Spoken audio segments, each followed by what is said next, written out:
Good evening सभी को।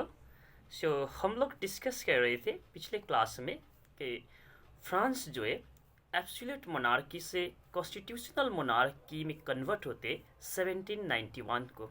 ठीक है। और कॉन्स्टिट्यूशनल मोनार्की में जैसे ही कन्वर्ट होते तो किंग का पावर तो रिड्यूस होते। अब ये किंग ने अपना इच्छा से तो यहाँ पर कॉन्स्टिट्यूशनल मोनार्की को एक्सेप्ट तो किए नहीं है। ठीक है। तो उनको तो मजबूरी था। तो इसीलिए किंग सीक्रेट नेगोशिएशन करने लगते हैं ऑस्ट्रिया का साथ। ठीक है। तो इसीलिए फिर फ्रांस का लोग जो है दैट मीन्स नेशनल असेंबली जो है फ्रांस का, तो फ्रांस का नेशनल असेंबली ने ऑस्ट्रिया एंड प्रोशिया का अगेंस्ट में वार डिक्लेयर कर देते। ठीक है। क्योंकि ऑस्ट्रिया एंड प्रोशिया जो है ये लोग फ्रांस का जो किंग लुइस 16 को सपोर्ट करना चाह रहे थे। और लुइस 16 उन लोग से सपोर्ट इसीलिए लेने चाहते थे ताकि फिर से उनका एब्सोल्यूट पावर जो है दैट मीन्स एब्सोल्यूट मोनार्की को फिर से वापस ला सके। ठीक है। तो इसीलिए नेशनल असेंबली जो है फ्रांस में 1791 में जो बना, नेशनल असेंबली का पास लॉ मेकिंग का पावर पूरा दे गया था। तो अब नेशनल असेंबली जो है इसलिए नाराज हो जाते और नेशनल असेंबली फ्रांस का डिक्लेयर कर देते वार ऑस्ट्रिया एंड प्रोशिया का अगेंस्ट में। ओके। अब उसके बाद क्या होता है तो उस पार्ट को आज देखते हैं। ठीक है। इस हाईलाइटेड पोर्शन को देखिएगा। ठीक। ओके। तो जैसे वार स्टार्ट होते हैं ऑस्ट्रिया एंड प्रूशिया के अगेंस्ट में, नेशनल असेंबली जैसे डिक्लेयर करती है तो यहाँ पर फ्रांस का large section of the society that is France का बहुत एक पॉपुलेशन का एक मेजर पार्ट जो है, ठीक है, पॉपुलेशन का एक मेजर पार्ट जो है वो लोग चाहते हैं कि रिवोल्यूशन जो है फर्दर कंटिन्यू रहे। दैट मीन्स रिवोल्यूशन जो है चलते रहे। और ये लोग ऐसा क्यों चाहते हैं तो इसका रीज़न ये था कि 1791 में जो फ्रांस कॉन्स्टिट्यूशनल मोनार्की जो बना था, 1791 में फ्रांस जो कॉन्स्टिट्यूशनल मोनार्की बना था तो उसमें जेनरली थॉट स्टेट का लोगों को नेशनल असेंबली फॉर्म करने का अपॉर्चुनिटी तो मिला, बट यहाँ पर थॉट स्टेट का सभी लोगों को अपॉर्चुनिटी नहीं मिला था क्योंकि यहाँ पर वोट देने का अधिकार जो दिया गया था सिर्फ और सिर्फ फर्स्ट ऑफ ऑल तो 25 years of age and above. ठीक है। And total male and only those who had paid, okay, approx 3 days wage of a labor, that means equal to 3 days wage of a labor, that means जिन लोगों ने एक labour का approx 3 days का जो veg होता है उतना बराबर अगर वो लोग टैक्स पे कर सकते हैं, पे किए हैं, उन्हीं लोगों को जनरली यहाँ पर के वोट देने का अधिकार था। तो कहने का मतलब सिंपल में बात यही है कि 1791 में फ्रांस जो कॉन्स्टिट्यूशनल मोनार्की जो बना तो उसमें जो वोट देने का अधिकार था सिर्फ रिच पीपल को था और इलेक्टर बनने का और नेशनल असेंबली का मेंबर बनने का अधिकार भी उन्हीं लोगों का था जो ज़्यादा टैक्स पे करते थे। तो पुअर पीपल को तो वहाँ पर कोई पॉलिटिकल राइट था ही नहीं। इसीलिए फ्रांस का थर्ड स्टेट का पुअर पीपल जो थे वो लोग चाहते थे कि ये रिवोल्यूशन जो है फर्दर कंटिन्यू रहे ताकि उन लोगों को भी अपना पॉलिटिकल राइट मिले। ठीक है। तो इसीलिए यहाँ थर्ड स्टेट का जो पुअर पीपल जो है ये लोगों ने पॉलिटिकल क्लब वगैरह बनाना शुरू कर दिए फ्रांस में, पॉलिटिकल क्लब वगैरह बनाना शुरू कर दिए। तो ये पॉलिटिकल क्लब किसने बनाए? फ्रांस का थर्ड स्टेट का जनरली पुअर पीपल ने। थर्ड स्टेट में भी रिच भी थे ना, तो रिच लोग नहीं, पुअर पीपल। रिच लोग तो ऑलरेडी इलेक्टर्स बन गए हैं या तो नेशनल असेंबली का मेंबर बन चुके हैं। ठीक है। तो वो लोग तो खुश है, बट थर्ड स्टेट का ही जो पुअर पीपल था तो वो लोग को पॉलिटिकल राइट नहीं मिला था। इसीलिए ये लोग चाहते थे कि उन लोगों को पॉलिटिकल राइट मिले, तो इसीलिए पॉलिटिकल क्लब वगैरह बनाना शुरू कर दिए इन लोगों ने। तो ये पॉलिटिकल क्लब में से मोस्ट सक्सेसफुल पॉलिटिकल क्लब था जैकोबिन्स। ठीक है। Jacobins political club. अब ये जैकोबिन जो नाम जो है, ठीक है, इसका नाम जो जैकोबिन पॉलिटिकल क्लब क्यों रखा गया तो एक्चुअली ये जैकोबिन जो है ये एक convent of Saint Jacob in Paris.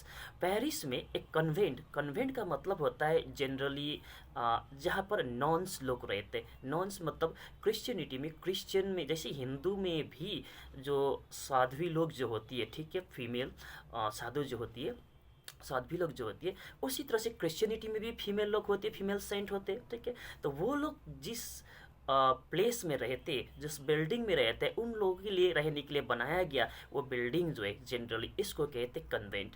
Present day में अगर बात करेंगे तो यहाँ पर कन्वेंट को हम लोग डिफरेंट वे में यूज़ करते हैं। जैसे कि बहुत सारे लोग कहते हैं कि अगर इंग्लिश मीडियम स्कूल में बच्चा पढ़ते है तो मेरा बच्चा कन्वेंट स्कूल में पढ़ते, ये भी कहते। एक्चुअली कन्वेंट होता है ऐसा रिलीजियस प्लेस या तो बिल्डिंग जहाँ पर कौन रहते, नॉन्स लोग, दैट मीन्स फीमेल जो साध्वी लोग जो होते हैं ना, तो वो लोग जो रहते हैं इसको कन्वेंट कहते। तो यहाँ पर convent of Saint Jacob in Paris, Paris में सेंट जैकब, संत जैकब का एक कन्वेंट था, ठीक है। और इसी जो कन्वेंट जो है यहीं से ये पॉलिटिकल क्लब का शुरुआत हुआ था, ठीक है। ये पॉलिटिकल क्लब का सेशंस वगैरह यहीं से शुरू हुआ था, इसीलिए ये लोगों ने इसी जो कन्वेंट का नाम में अपना पॉलिटिकल क्लब का नाम भी रखा गया, Jacobin club. Okay, Jacobin club. Okay, 1 minute.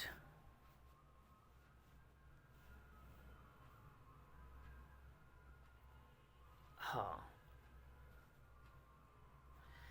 ठीक है।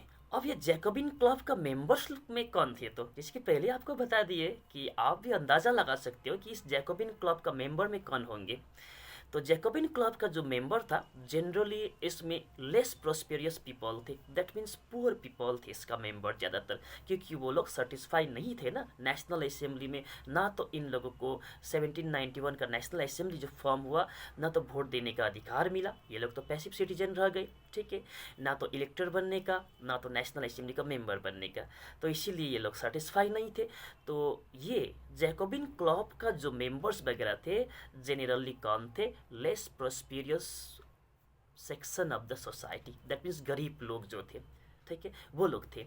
और जैसे कि इसमें आता है स्मॉल शॉपकीपर, छोटा छोटा दुकानदार वगैरह, शू मेकर, ठीक है। इसी तरह से वॉच मेकर होंगे, सर्वेंट होंगे, डेली वेज वर्कर्स होंगे, ये सब इस क्लब का मेंबर थे।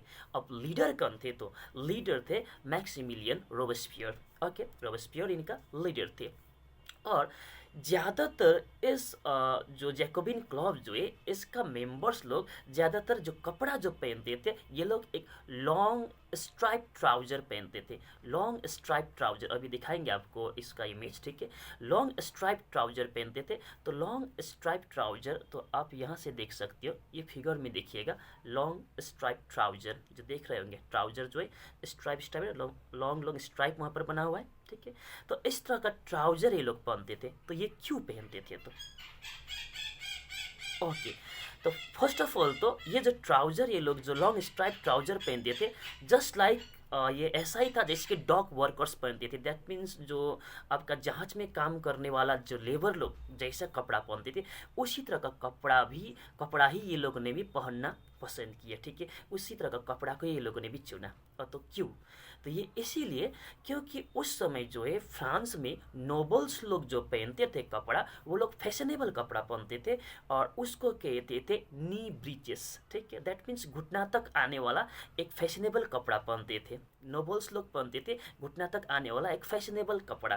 जैसे कि प्रेजेंट डे में भी अगर आप लोग देखेंगे कि आजकल का बच्चे लोग जो पैंट पहनते तो जूता से 3-4 इंच ऊपर में ही झुला रहता है कि नहीं पैंट का लास्ट वाला पोर्शन, तो उसी तरह से यहाँ पर भी नोबल्स लोग जो है जिनको सोसाइटी का हाईली रिस्पेक्टेड पीपल जिन्हें कहते हैं, तो वो लोग पहनते थे फैशनेबल कपड़ा। और फैशनेबल कपड़ा कितना होता था, घुटने तक आता था जनरली, ठीक है, नी ब्रीच, ओके। और इसका जस्ट अपोजिट यहाँ पर जैकोबिन क्लब का मेंबर लोगों ने कैसा कपड़ा पहना, जैसा कि जो डॉक वर्कर्स लोग पहनते थे, लेबर्स लोग पहनते थे, लॉन्ग, ठीक है, स्ट्राइप क्लॉथ ट्राउजर, ठीक है, लॉन्ग स्ट्राइप ट्राउजर ये लोग ने पहने, ओके। तो ये क्यों पहना, क्योंकि ये लोग अपने आप को नोबल से अलग दिखाने के लिए, नंबर 1। एंड नंबर 2,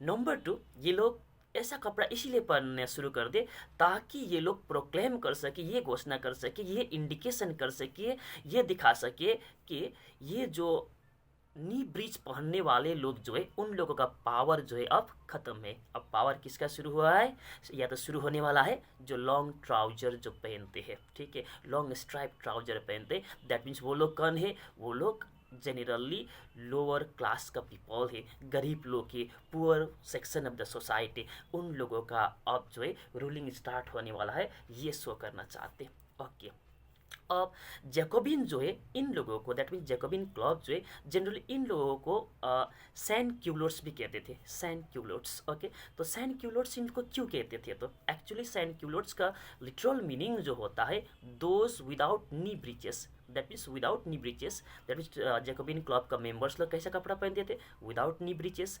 तो विदाउट नी ब्रीचेस का लोगों को ही जनरली यहाँ पर क्या कहते हैं, सैन क्यूलोट्स। ओके, हाँ, और ये लोग साथ साथ ये जो जैकोबिन क्लब का मेंबर्स लोग जो है रेड कैप भी पहनते थे। तो रेड कैप क्या सिंबलाइज करते थे, लिबर्टी का, ठीक है, लिबर्टी का सिंबल करता था ये। ओके, और इसी तरह से समर का 1792 में, 1792 का समर में जैकोबिन लोगों ने एक प्लान किया इंसरेक्शन का। इंसरेक्शन का कहने का मतलब होता है violent action against the government, अपना ही गवर्नमेंट का अगेंस्ट में वायलेंट एक्शन लेना, ठीक है, तो इसको कहते हैं इंसरेक्शन, ठीक है।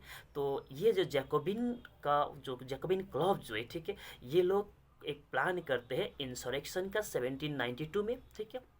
और ये इसीलिए करते हैं क्योंकि ये लोग बहुत एंग्री हुए थे उस समय due to short supply of the food, food का सप्लाई नहीं था, और high prices of the food, food का प्राइसेस भी बहुत ही हाई हो रहा था, इसीलिए ये लोग नाराज़ थे।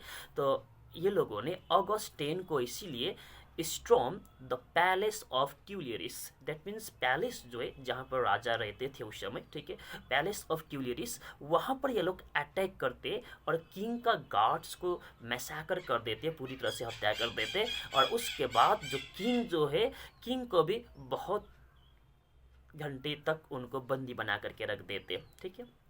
और उसके बाद वहाँ पर इलेक्शन भी होते हैं, ठीक है। सॉरी, इलेक्शन से पहले तो हम लोग अब वहाँ का जो नेशनल असेंबली का बात करेंगे, ठीक है। अब नेशनल असेंबली राजा को सपोर्ट करके तो रहेंगे नहीं, तो वहाँ का जो नेशनल असेंबली जो है, तो नेशनल असेंबली भी यहाँ पर वोटिंग करके राजा को जेल में डालने का निर्णय लेते, ठीक है, राजा को जेल में डालने का निर्णय लेते। और उसके बाद वहाँ पर वोटिंग भी होते, इलेक्शन भी होते। और इलेक्शन होने के बाद इससे पहले तो वोट देने का राइट किसको दिया गया था, मेल जनरली, ठीक है, 25 एंड एबव, ठीक है, age, and those who paid taxes, ठीक है, जनरली वो लोग जो टैक्स पे करते थे, ओके, उन्हीं लोगों को, दैट मीन्स रिच पीपल को ही यहाँ पर वोट देने का अधिकार था। अब यहाँ पर जब इलेक्शन हुआ 1792 में, उसके बाद यहाँ पर वोट देने, उस समय वोट देने का अधिकार किसको दिया गया, all male of 21 years and above, that means सभी को, सभी मेल को। एज फर्स्ट तो एज में चेंजेस हुआ, 25 से 21 में आ गया। और उससे पहले था सिर्फ property, that means rich people को ही वोट देने का अधिकार था। अब सभी को, सभी मेल को वोट देने का अधिकार दिया गया, किंतु फीमेल को अभी भी वोट देने का अधिकार नहीं मिला है, ठीक है, ओके। उसके बाद न्यूली इलेक्टेड असेंबली जो बना, दैट मीन्स ये 1792 में जो न्यू इलेक्टेड असेंबली जो बना, ठीक है, तो ये जो असेंबली जो न्यूली इलेक्टेड असेंबली, अब इसको कन्वेंशन, इसका नाम दिया गया कन्वेंशन, न्यू इलेक्टेड असेंबली का नाम दिया गया कन्वेंशन, इसको कन्वेंशन नाम से जाना जाता है। और 21 सितंबर 1792 को इसी तरह से फ्रांस में मोनार्की एबोलिश होता है। डेट याद रखना, 21 सितंबर 1792 को फ्रांस में मोनार्की एबोलिश होता है। That means constitutional monarchy start हुआ था ना 1791 में, तो कॉन्स्टिट्यूशनल मोनार्की तो स्टार्ट किए, किंतु राजा तो बदमाशी करने लगे, हाँ, दूसरा देश का राजाओं का साथ मिल करके फिर से एब्सोल्यूट मोनार्की लाने की कोशिश किए, तो फिर यहाँ रिवॉल्यूशन स्टार्ट हुआ। और फिर 1792 का 21 सितंबर में कॉन्स्टिट्यूशनल मोनार्की को भी एबोलिश करके फ्रांस को बनाते हैं रिपब्लिक, तो दैट मीन्स फ्रांस बनता है रिपब्लिक। दैट मीन्स फ्रांस कब रिपब्लिक बनता है, तो 21 सितंबर 1792 को, ठीक है। दैट मीन्स रिपब्लिक कहने का मतलब अब जब तक कॉन्स्टिट्यूशनल मोनार्की था, that is head of the country, तो किंग ही रहेंगे, मोनार्क रहेंगे, ठीक है। अब यहाँ पर कॉन्स्टिट्यूशनल मोनार्की से भी यहाँ पर ये फ्रांस जो रिपब्लिक बन गया, that means head of the country जो होगा वो इलेक्टेड होंगे। जैसे कि प्रेसिडेंट इंडिया का बात करेंगे, प्रेसिडेंट जो है हेड ऑफ द कंट्री है, ठीक है। तो प्रेसिडेंट जो होते हैं वो इलेक्टेड होते, तो ये रिपब्लिक हुआ। और इसका जस्ट अपोजिट अगर आप इंग्लैंड का बात करेंगे, वो डेमोक्रेटिक कंट्री तो है, बट वहाँ का जो हेड ऑफ द कंट्री जो होती है जनरली अभी भी क्वीन है, ठीक है। और वो क्वीन तो इलेक्टेड है नहीं, तो वो रिपब्लिक नहीं है। तो Republic means head of the state जो होते इलेक्टेड होना चाहिए। ओके, ठीक है। और उसके बाद फ्रांस को अब क्या बन दिया, फ्रांस एक रिपब्लिक बन गया। और रिपब्लिक बनने के बाद क्या किंग को हम ऐसे ही छोड़ेंगे, बहुत बदमाशी की है। चलो अब किंग का साथ क्या करते हैं लोग, तो लुइस 16 उस समय का वहाँ का किंग थे, सेंटेंस टू डेथ। लुइस 16 को डेथ सेंटेंस सुनाया गया। तो किस चार्ज में, चार्ज तो होगा ना, किस चार्ज में डेथ सेंटेंस सुनाए, death sentence on treason. That means कहने का मतलब बिट्रेयल अगेंस्ट द गवर्नमेंट, अपना ही गवर्नमेंट का अगेंस्ट में धोखा करना, ठीक है। अपना ही कंट्री के अगेंस्ट में धोखेबाजी करना, इस तरह का जो एक्ट को कहते हैं ट्रीजन। ओके, तो बिट्रेयल अगेंस्ट द गवर्नमेंट और बिट्रेयल अगेंस्ट द कंट्री, ठीक है। इस चार्ज में इनको डेथ सेंटेंस सुनाते हैं किंग को। ओके, और बिट्रेयल तो किए थे अपना कंट्री के अगेंस्ट में, इन्होंने अपना ही कंट्री के अगेंस्ट में इन्होंने अपना ही कंट्री का पीपल का अगेंस्ट में लड़ने के लिए इन्होंने ऑस्ट्रिया का साथ सीक्रेट नेगोशिएशन किए थे, ताकि फिर से कॉन्स्टिट्यूशनल मोनार्की से एब्सोल्यूट मोनार्की वहाँ पर रीइंट्रोड्यूस करे। तो ये तो अपना ही देश का जनता का साथ धोखाधड़ी हो गया, ठीक है। तो इसीलिए इनको ये चार्ज में इनको डेथ सेंटेंस सुनाया गया। और डेथ सेंटेंस कहाँ पर दिया गया, एग्जीक्यूटेड पब्लिकली। दैट मीन्स इनको जो डेथ सेंटेंस जो दिया गया था प्लेस डे ला कॉन्कॉर्ट, ठीक है। यहाँ पर इनको प्लेस डे ला कॉन्कॉर्ट, यहाँ पर इनको डेथ सेंटेंस दिया गया। और इसके बाद इनका जो वाइफ जो है, दैट मीन्स क्वीन जो है मैरी एंटोनियट, इनको भी सेम फेट, दैट मीन्स इनको भी इसी तरह से गिलोटाइन करके, दैट मीन्स डेथ सेंटेंस दिया गया। ओके, तो यहाँ फ्रांस रिपब्लिक बन चुका है। तो रिपब्लिक बन चुका है फ्रांस। और जनरली अब फ्रांस किसका कंट्रोल में है, ये थर्ड स्टेट का पुअर पीपल। और third state of poor people में इन लोगों का लीडर कौन है, रोबेस्पियर, ठीक है। अब रोबेस्पियर का रूल जब स्टार्ट होते हैं, ठीक है, दैट मीन्स कभी कभी ऐसा होते हैं जिसका पास कुछ नहीं है, जब उसको कुछ मिल जाता है इस तरह का पोस्ट, तो वो अपने आप को संभाल नहीं पाते। तो इसी तरह से यहाँ पर जो रोबेस्पियर जैसे आप यहाँ जो रूलिंग करना स्टार्ट करते, तो इसी तरह का कुछ सिचुएशन आते, उस सिचुएशन को हम लोग डिस्कस करेंगे कल। ओके, तो आज के लिए इतना ही। Okay, thank you.